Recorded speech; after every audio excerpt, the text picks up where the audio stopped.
युग पुरुष Elon Musk कुनै बेला उनी रकेट किन्नको लागि रसिया गएका थिए, किनकि उनको भिजन थियो मंगल ग्रहमा मानव बस्ती बसाल्ने। यिनै मानसिकताले उत्प्रेरित भएर रसिया पुगेका थिए। रसियामा रकेटको भाउ सुन्दा उनको साटो जान्छ। उनले कल्पना गर्ने पैसो भन्दा निकै महँगो सुनियो, बुझियो। त्यसपछि रकेट किन्ने कुरा आएन। उनी सरासर आफ्नो देशमा फर्के र सोच्न थाले, यदि रकेट मैले किन्न सक्दैन भने बनाउन पो सकिन्छ कि?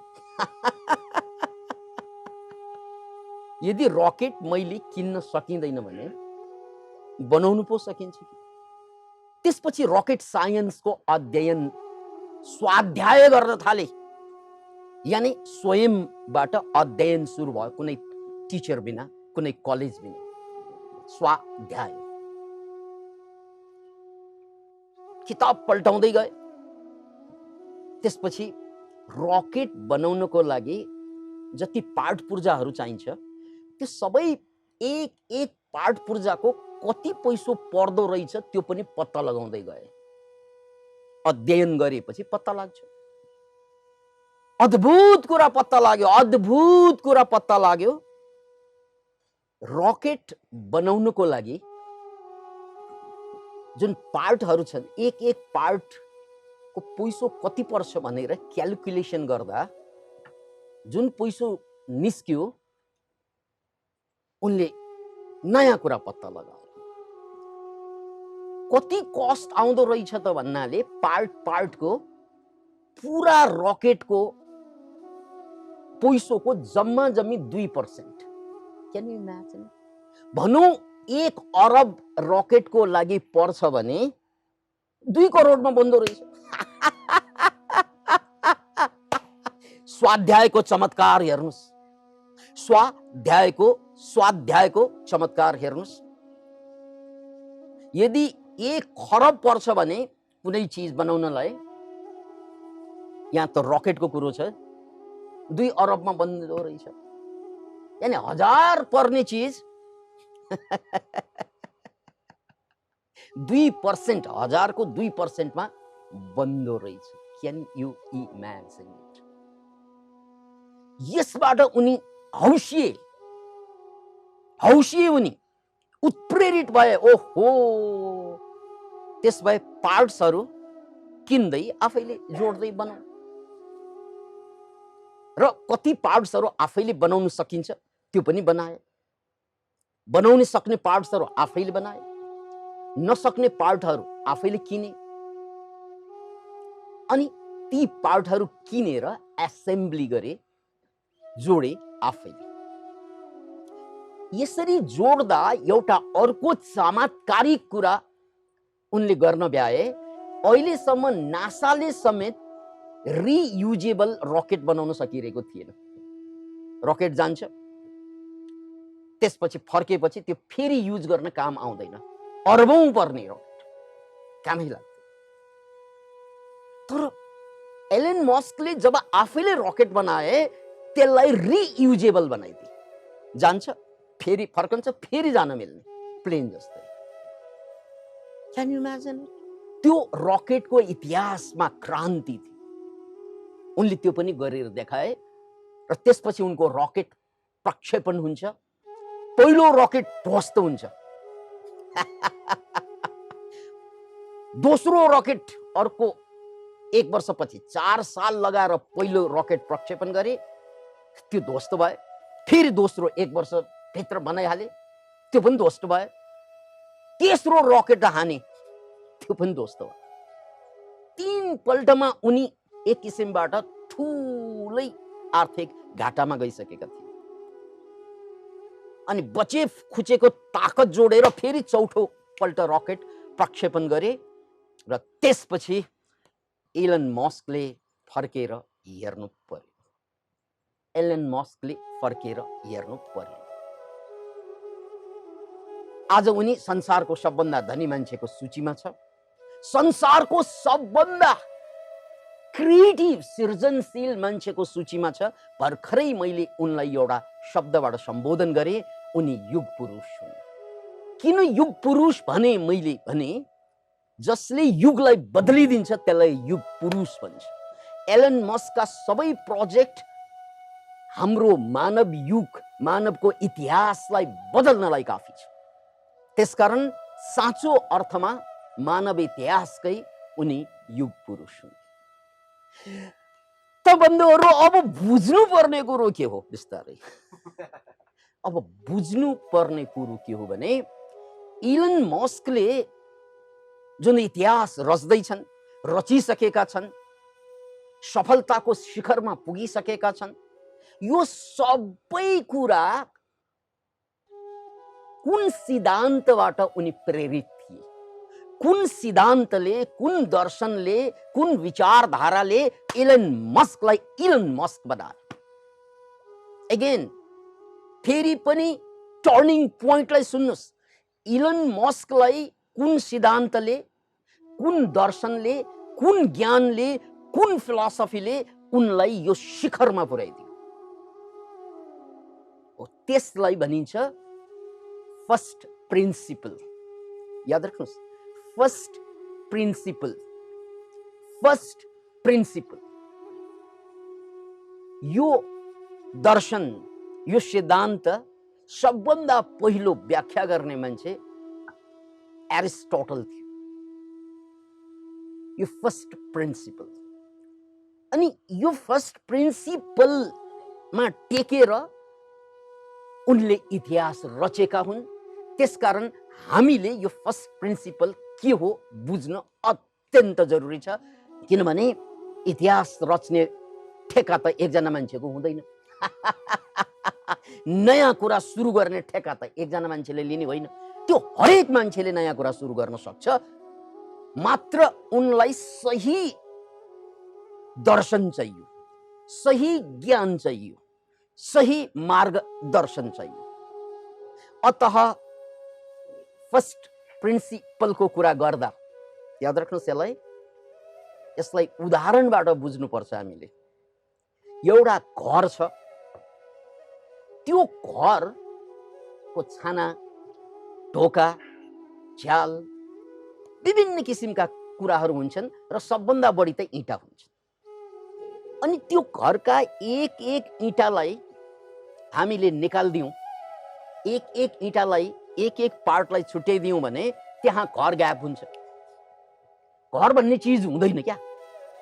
इँटा हुन्छ, फेरि अर्को इँटा हुन्छ, फेरि अर्को इँटा हुन्छ, फेरि अर्को इँटा हुन्छ, फेरि अर्को इँटा हुन्छ, फेरि अर्को इँटा हुन्छ। घर खै त? घर भन्ने चिज त त्यही इँटा इँटा इँटा इँटा इँटा इँटा इँटा इँटा इँटा जोडेर चाहिँ बन्ने चिज हो, राइट? त्यस्तै केही झ्याल होलान्, केही धुरी होलान्, केही के होला, केही होला, आफ्नो ठाउँमा छ। तर मूलतः घरमा त इँटा प्रयोग हुन्छ र इँटा जम्मै झिक्दियो भने घर हुँदैन। फेरि हामी सिधै घर किन्छौँ, राइट?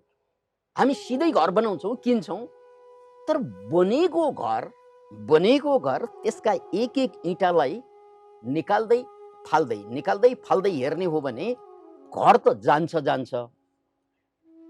त्यो घर समाप्त हुनु भनेको दुःखको कुरा हुँदैन क्या। घर समाप्त हुनु, एक एक इँटा छुट्याइसकेपछि घर समाप्त हुनु भनेको दुःखको कुरा हुँदैन। त्यसपछि मैले चाहे अनुसार, मेरो आवश्यकता अनुसारको नयाँ घर बन्छ क्या। के भन्छ रे? नयाँ घर। नयाँ घर। नयाँ घरको मतलब मलाई आवश्यक भए अनुसारको घर त्यही इँटाबाट बनाउन सक्छु मैले। त्यसलाई भनिन्छ फर्स्ट प्रिन्सिपल। त्यसकारण अब घर बनाउने कुरालाई छोडौं, रकेट बनाउने कुरालाई पनि छोडौं, जिन्दगी बनाउने कुरा गरौं। जिन्दगी बनाउनको लागि पनि यही फर्स्ट प्रिन्सिपलले काम गर्छ क्या?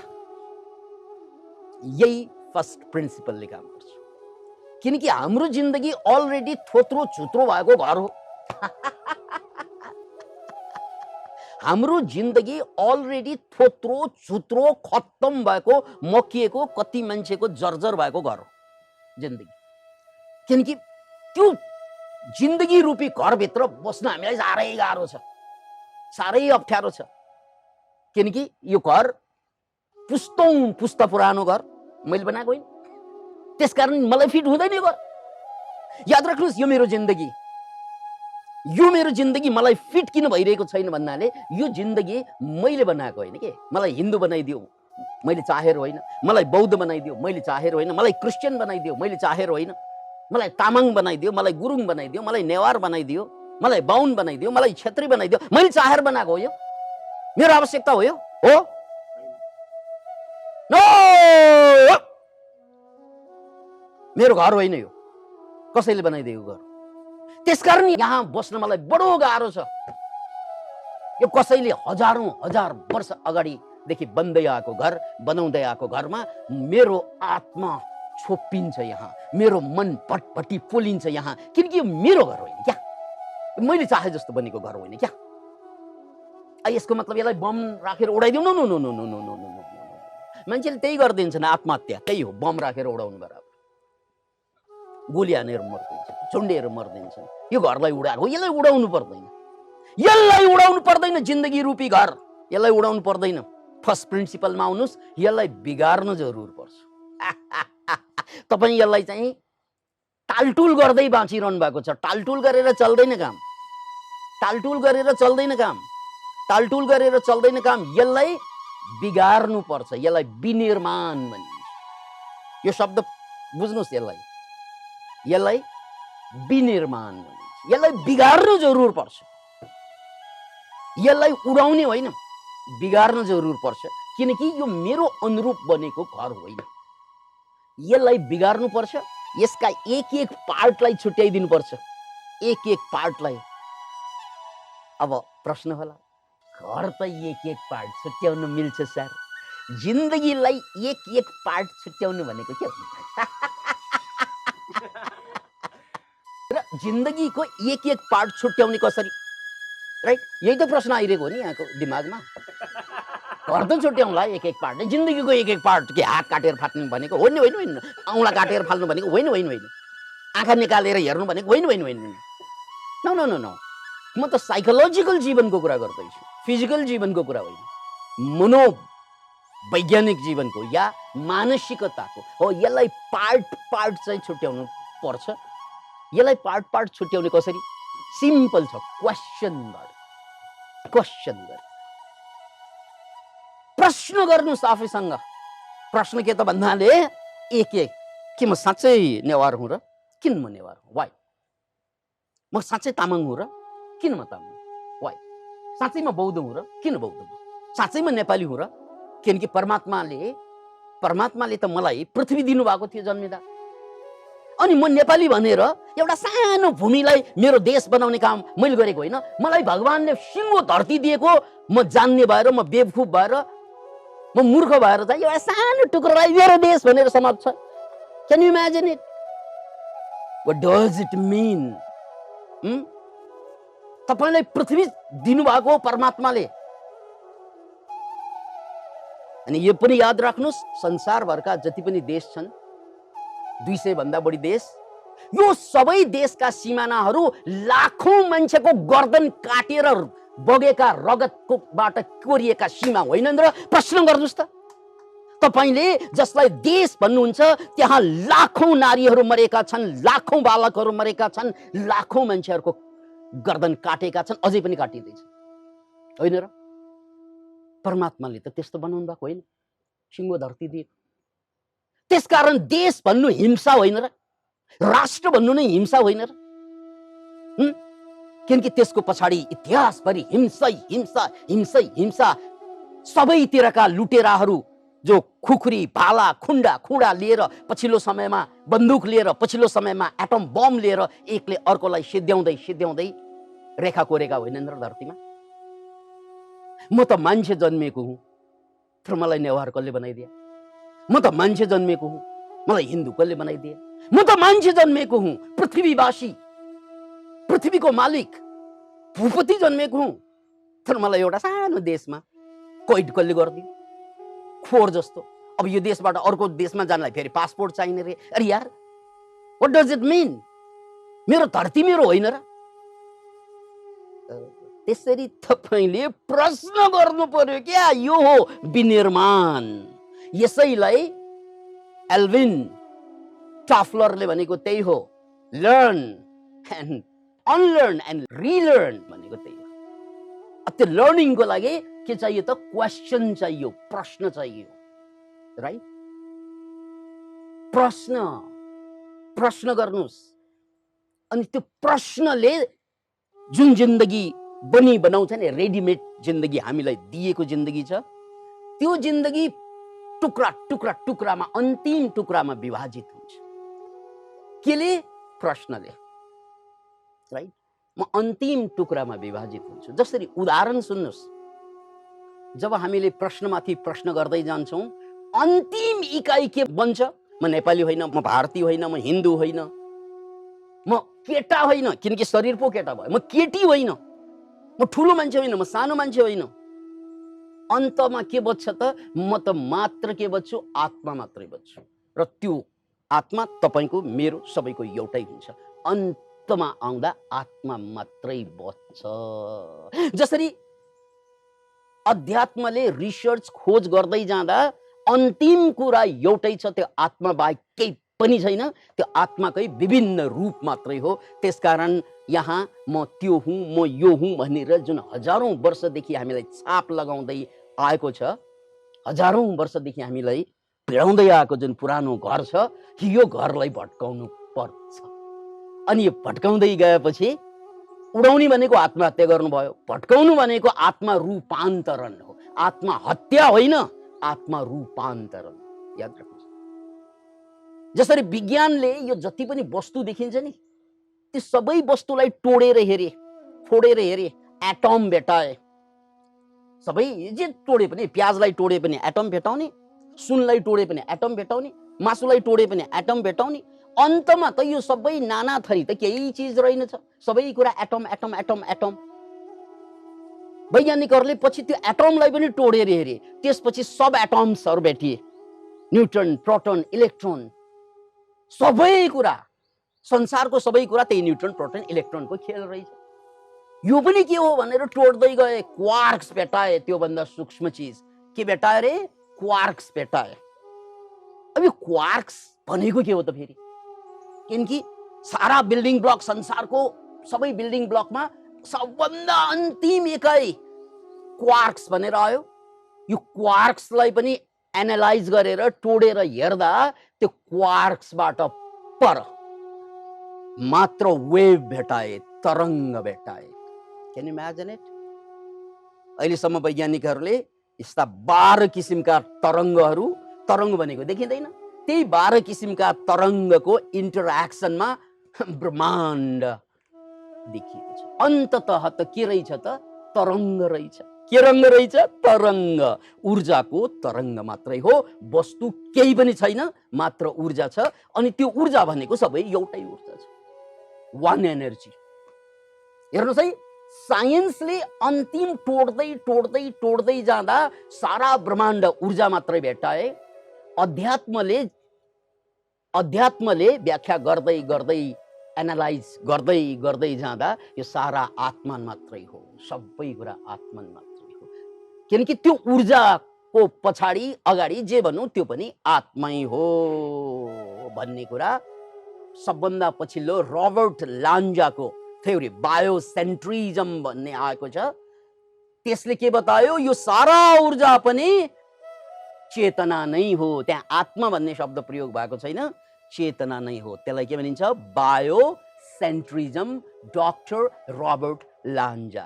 यसरी सबै कुरालाई एनालाइज गर्दै गर्दै जाँदा अन्ततः हामी पुग्ने ठाउँ मूलमा पुग्छौँ। कहाँ पुग्छौँ? मूलमा। मूलमा त हामी सबै एउटै रहेछ। Can you imagine it? अहिले जातको झगडा छ, अहिले धर्मको झगडा छ, अहिले देशको झगडा छ। यो सारा झगडा किन आएको त? मान्छे शान्तसँग नबाँचिकन खाली चाहिँ एकले अर्कोलाई पेल्नु, हेप्नु, दबाउनुमा किन लागेको त? हामी सबै एउटै हो भनेर थाहा नभएर होइन र? होइन र? होइन र? होइन र? हामी सबै एकै चिजबाट बनेका हौं भनेर थाहा पाएको भए के दायाँ हातले बायाँ हातलाई मुक्का हान्छ? कि बायाँ हातले दायाँ हातलाई मुक्का हान्छ? हान्दैन, कहिले पनि हान्दैन। किनकि यसलाई थाहा छ यो भनेको यही हो, यो भनेको यही हो। कि मैले औँलालाई यो हातले च्वाट्ट काट्छ, काट्दैन, किनकि त्यो औँला पनि मै हुँ भन्ने थाहा छ, राइट? त्यसैले जसरी यो हातमा विभिन्न अङ्ग प्रत्यङ्ग फरक फरक कुराहरू छन्, तर एकले अर्कोलाई काटेर बस्दैन, किनकि यो सबै एउटै हो भनेर थाहा छ। जबकि हेर्दा त फरक छ नि, आँखा अर्कै हो, नाक अर्कै हो, दाँत अर्कै हो, औँला अर्कै हो, नङ्ग्रा अर्कै हो, सबै कुरा अर्कै हो, तर यो सबै अर्कै अर्कै भए पनि मूलत एउटै हो भनेर थाहा भएकोले एकले अर्कोलाई पेल्दैन, एकले अर्कोलाई ठेल्दैन, एकले अर्कोलाई सहयोग र समन्वयमा बाँचिरहेको हुन्छ। यहाँ दुख्यो भने हातले यसो यसो यसो गर्छ, दुखेको त यसलाई दुख्यो, मलाई त दुखेको होइन भनेर हात बस्छ। खुट्टा दुख्यो भने चाहिँ खुट्टालाई दुखेको, मलाई केही पनि दुखेको होइन भनेर हात बस्छ। कस्तै त्यसकारण जब कुनै चिजलाई तोड्दै तोड्दै तोड्दै जान्छौँ अनि त्यहाँ ऊर्जा भेट्टाइन्छ, त्यहाँ आत्मा भेट्टाइन्छ। तोडिसकेपछि त सबै बिग्रियो। अब त्यो बिग्रिएकोबाट बनाऊ। ओ त्यही हो क्या फर्स्ट प्रिन्सिपल भनेको। मैले सबैलाई तोड्दिएँ, अन्तमा त हामी सबै आत्मा रहेछौँ। त्यस भए अब नयाँ किसिमबाट बाँच्छौँ। अब सीमा रेखा मेटाइदिउँ। किन मिलिट्रीहरू पाल्नु पर्यो? किन मिलिट्री पाल्नु पर्यो? आर्मीको कुनै भूमिका छ यो दुनियाँमा? देशको खरबौं बजेट एटम बम बनाउनुमा गइरहेको छ। चाहे चाहिँ पाकिस्तान जस्तो दरिद्र देशको कुरा गरौँ या भारत जस्तो विकासशील देशको कुरा गरौँ, संसारको सबै बजेट आर्मीलाई पाल्नु, सबभन्दा ठुलो बजेट आर्मीलाई पाल्नु र हतियार बनाउनुमा प्रयोग भइरहेको छ। यो सबै पैसा यदि आर्मी यो धरतीबाट विदा गरिदिने, यो हतियार जम्मै चाहिँ अब नबनाउने, भएकोलाई निष्क्रिय गराइदिने हो भने यो धरती अहिले भन्दा दुःखद हुन्छ कि सुखद हुन्छ ल भन्नुस्?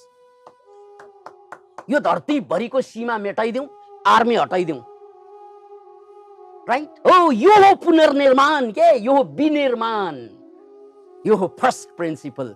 फर्स्ट प्रिन्सिपलबाट सोच्ने हो भने यो धरतीमा न एटम बमको आवश्यकता पर्छ, न आर्मीको आवश्यकता पर्छ, न सुरक्षाको आवश्यकता पर्छ, किनकि तपाईँ भनेकै म भनेकै तपाईँ, सबै हामी आत्मा हौँ, एउटै चिजबाट बनेको भनेर बुझेपछि न पुलिस चाहिन्छ, न जेल चाहिन्छ, केही पनि चाहिँदैन। कसैले कसैलाई जसरी पुरा शरीरमा एउटा हातले अर्को हातलाई पन्चिङ नगरे जस्तै, गालामा नहाने जस्तै हामीले पनि कसैले कसैलाई हान्दैनौँ भने।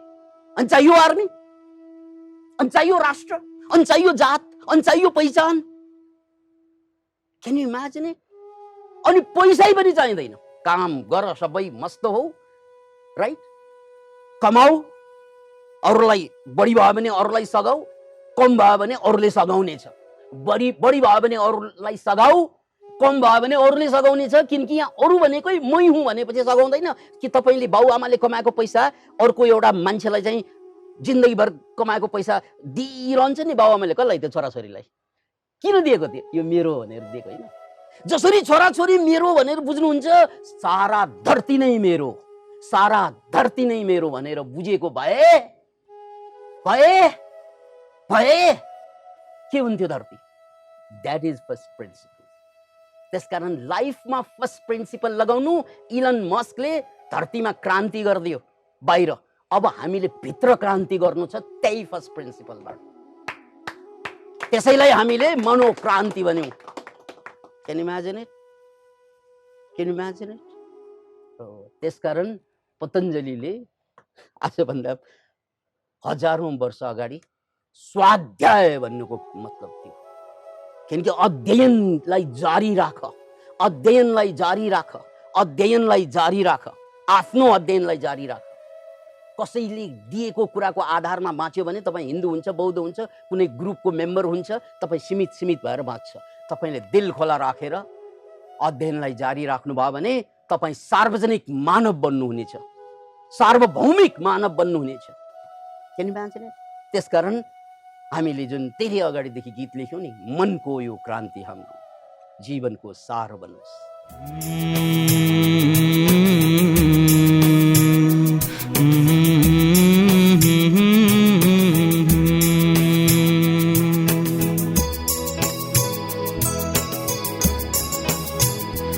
मनको यो क्रान्ति अब जीवनको सार बनोस्, सिङ्गो विश्व नै अब हाम्रो परिवार बनोस्।